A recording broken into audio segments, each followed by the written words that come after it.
Van will be also the command post, will be Sergeant North, Taylor, and Janet Daly will be there in the van. Jim? Yep. Those guys are going to be the first ones going through the doors. Trocek, Tiso, Whistler, and Reno, followed by Dan Bays, John Ellison, David Smith, and David Jacobs, followed by Axman, Viegra, Norton, Garrison, and Erdman. Team 2, secure the place, is to secure and arrest the people that on the resist. We got pat downs, and then we do have felony warrant out for people, and they will be those arrests coming after we get everything secured. The first 3 cars in Team 1, I don't know if you can read them on the diagram here. There are 3 lined up together. When we leave out here, we'll just leave with those 3 cars lined up, and then it'll be Captain Robinson, then myself, and Lieutenant Polly, and then Team 2's vehicle will follow in behind that, and then the dog unit will be behind that, and then where it says 292, that'll be Sergeant. We will run into controlled substances. The warrant is for the South End Bar located on Main Street in Great Bend.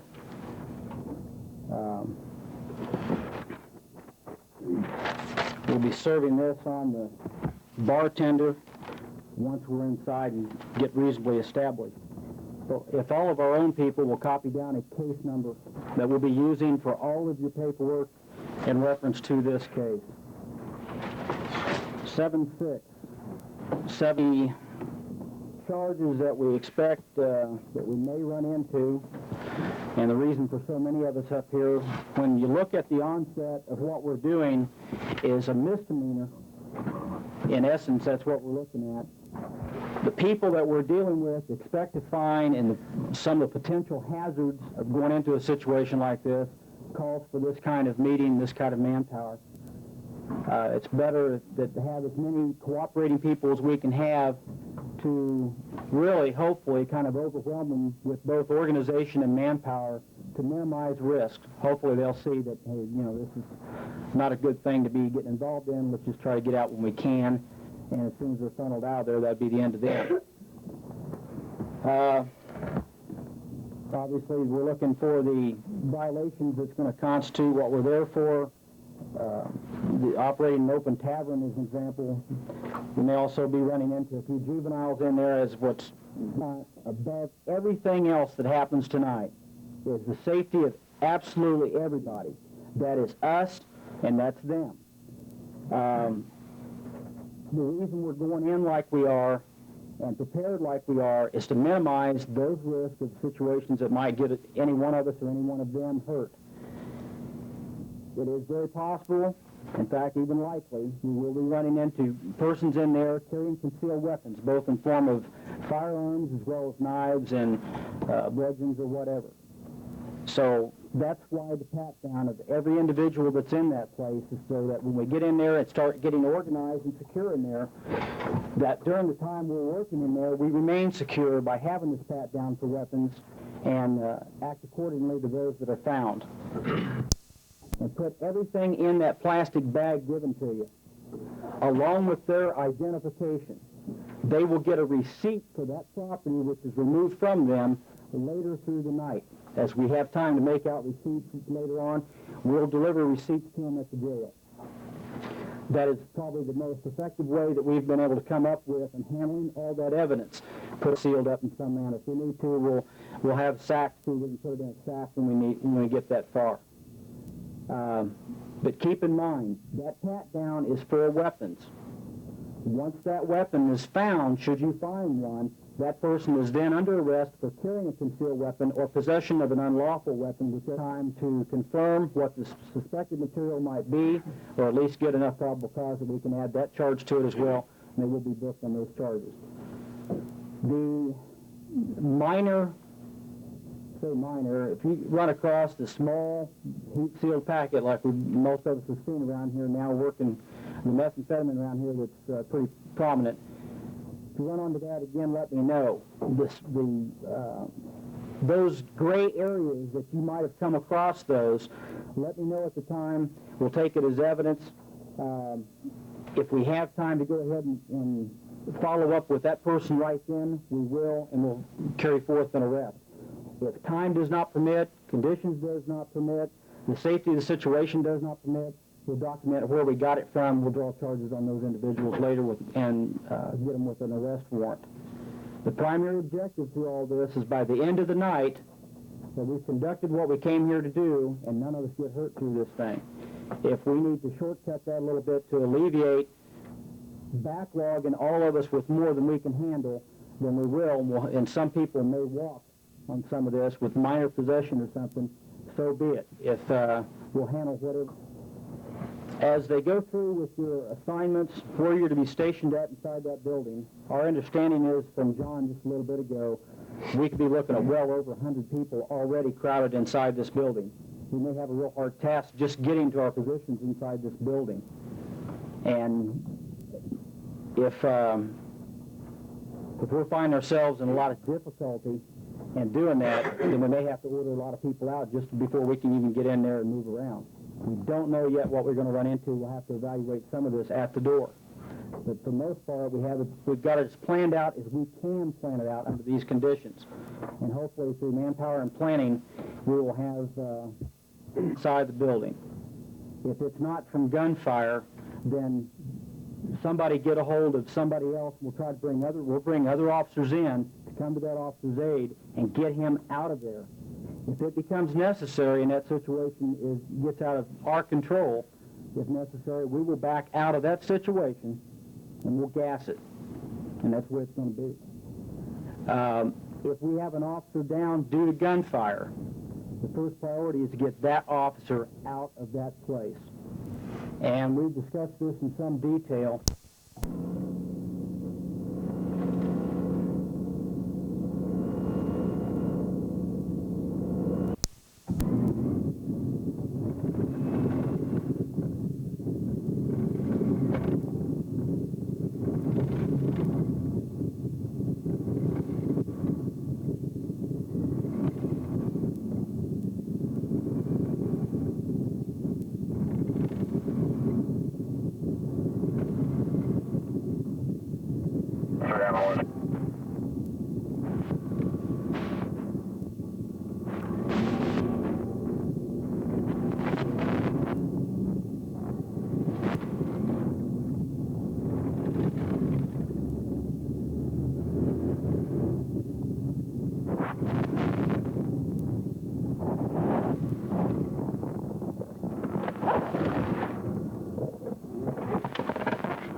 Okay.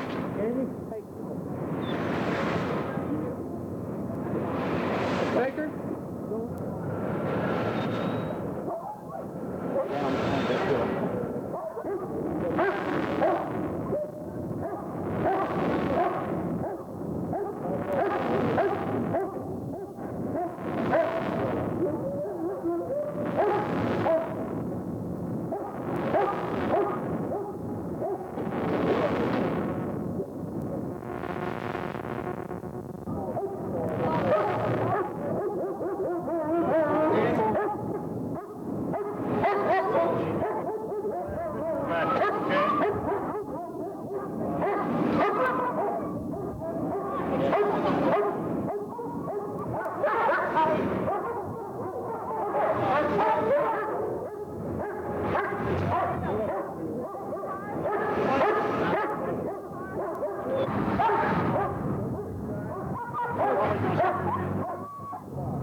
where Gene was going? He said he wasn't going to be down here until everything was done.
There's another.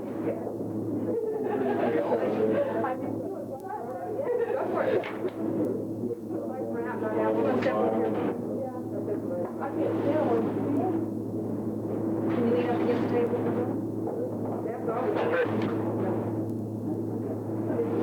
I'll be with you.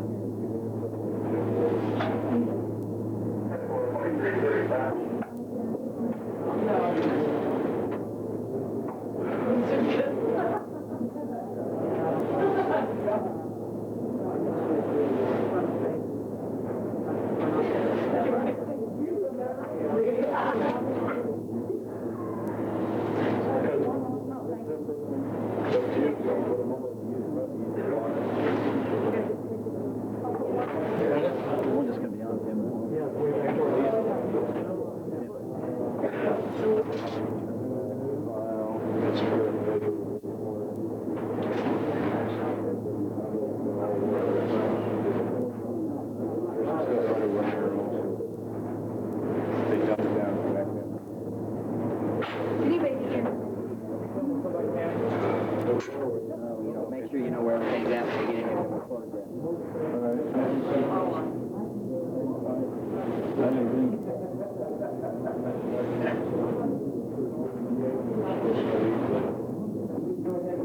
Just the inside of this thing. No, leave it open. You stay by it back there. Okay, no, you got no in the state. There's a man back here. Sure.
Okay, Chief, basically, how do you feel about what went down tonight?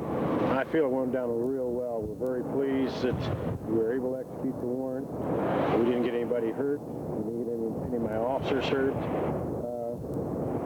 was a lot of planning, and it went down just like clockwork. Okay. What about some of the people out here? They say their concern is that you're constantly picking on bikers and places they go. How do you answer to that? My answer to that is if they're not breaking the law, they don't have a thing to worry about. If they are breaking the law, then we're going to stay right on them. Those guys are going to be Nearly 50 officers gathered early for one of the raids to go over final preparations for it. going to be the first ones going through the doors. Trocheck, Teasel, Whistler, and Reno. Their biggest concern in entering a crowded bar on Saturday night, safety. Above everything else that happens tonight is the safety of absolutely everybody. That is us, and that's them. When the raid went down, police used large numbers and surprise to quickly take over the bars and began a long process of identifying those to be arrested. After the bar was nearly cleared, police found several weapons, drugs, and drug paraphernalia, then called on police dogs to sniff out even more. Police are happy with the outcome. I feel it went down real well. We're very pleased that we were able to execute the warrant. We didn't get anybody hurt. We didn't get any of my officers hurt. There was a lot of planning, and it went down just like clockwork. What we're trying to tell these people is that we don't want to put up as law enforcement officers or the public at large with dope dealers either in Hoisington or in Barton County.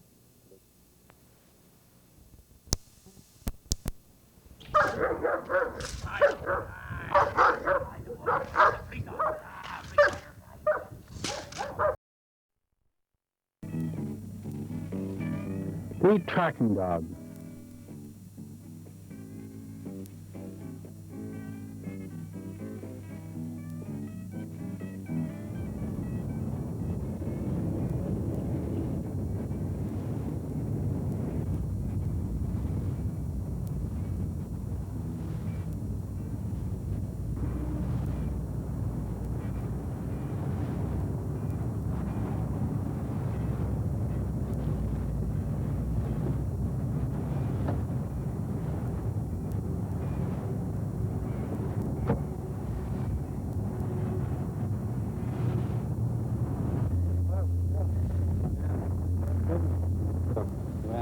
Meneer de volgende. Is iemand neergeschoten? We hebben iemand weg zien lopen toen wij de plaats kwamen, die die richting opvloog. We zijn er achterna gegaan, maar hebben we niet meer kunnen winnen. Volgens geen doen. Is er nog mogelijk wat gerond, een voetafdruk of voorwerpen die veilig gesteld moeten worden? We hebben nog een voetafdruk gevonden. A crime has been committed, somebody has been shot, and the suspect took off, but a footprint was found.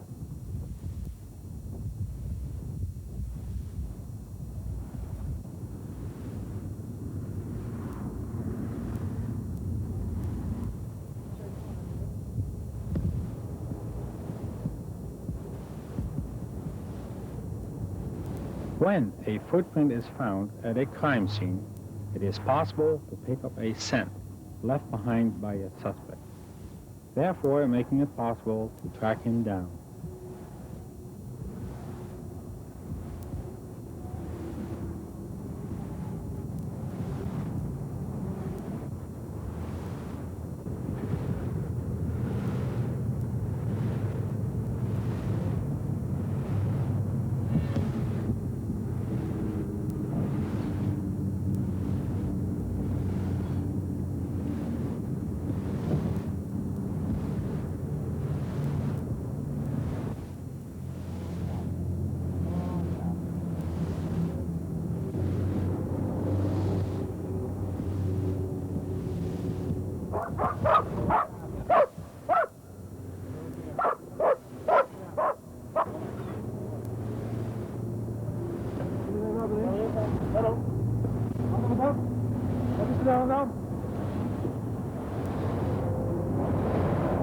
Daar was net weggegooid op het veldje daar. Moet je met op gaan zoeken, Stan. Ga ik naar even kijken. Ja?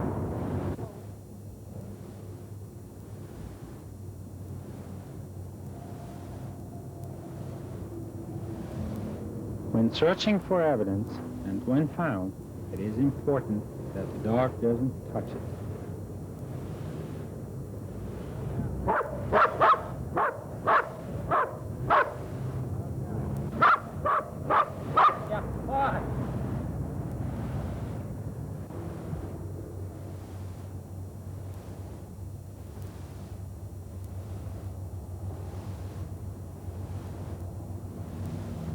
At this point, we have to make a choice.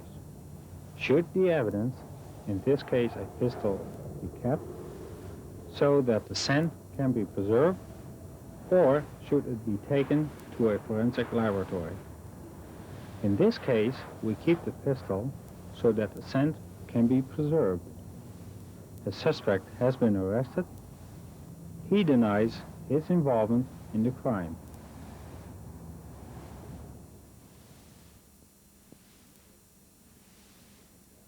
To To make a connection between the suspect and the evidence found at the crime scene, we can do a test with the use of a tracking dog. Here we have 4 possibilities.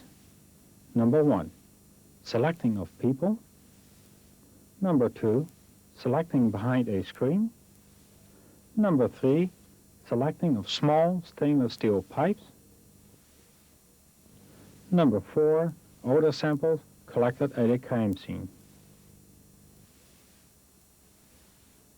In the Netherlands, we don't select people anymore because the suspect is intimidated by the dog. And if the dog handler knows the suspect, he can influence his dog. With this test, we depend on the total odor complex present with human beings. This means the body odor, odors found in clothing and shoes, and, if used, cosmetics, etc. Here the dog picks up the scent found on the butt of the pistol.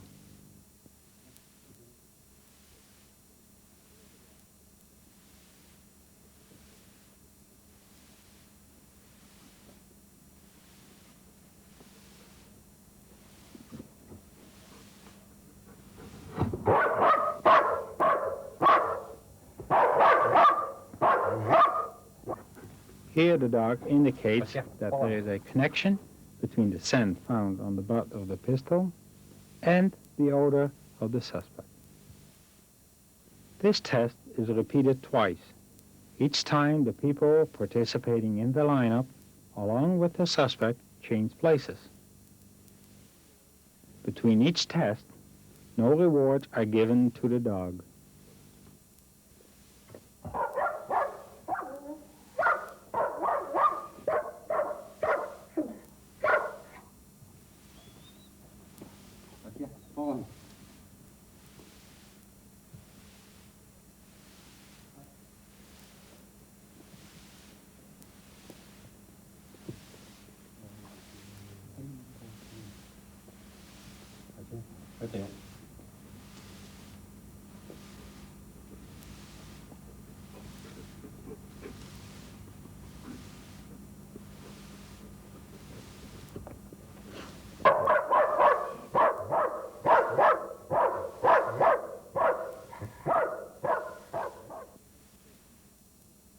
With the use of a screen, we can indirectly select people. The dog cannot reach the suspect, nor does the handler know the location of the suspect in the lineup.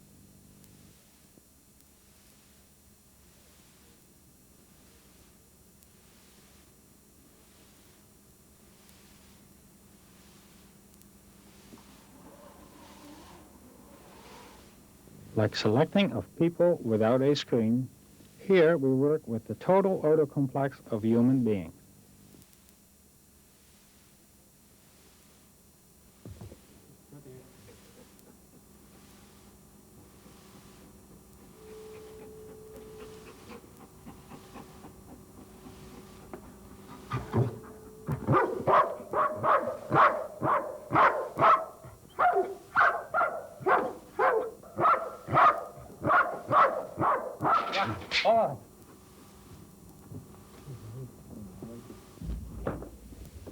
When taking and changing of places behind a screen, the handler and his dog are not present.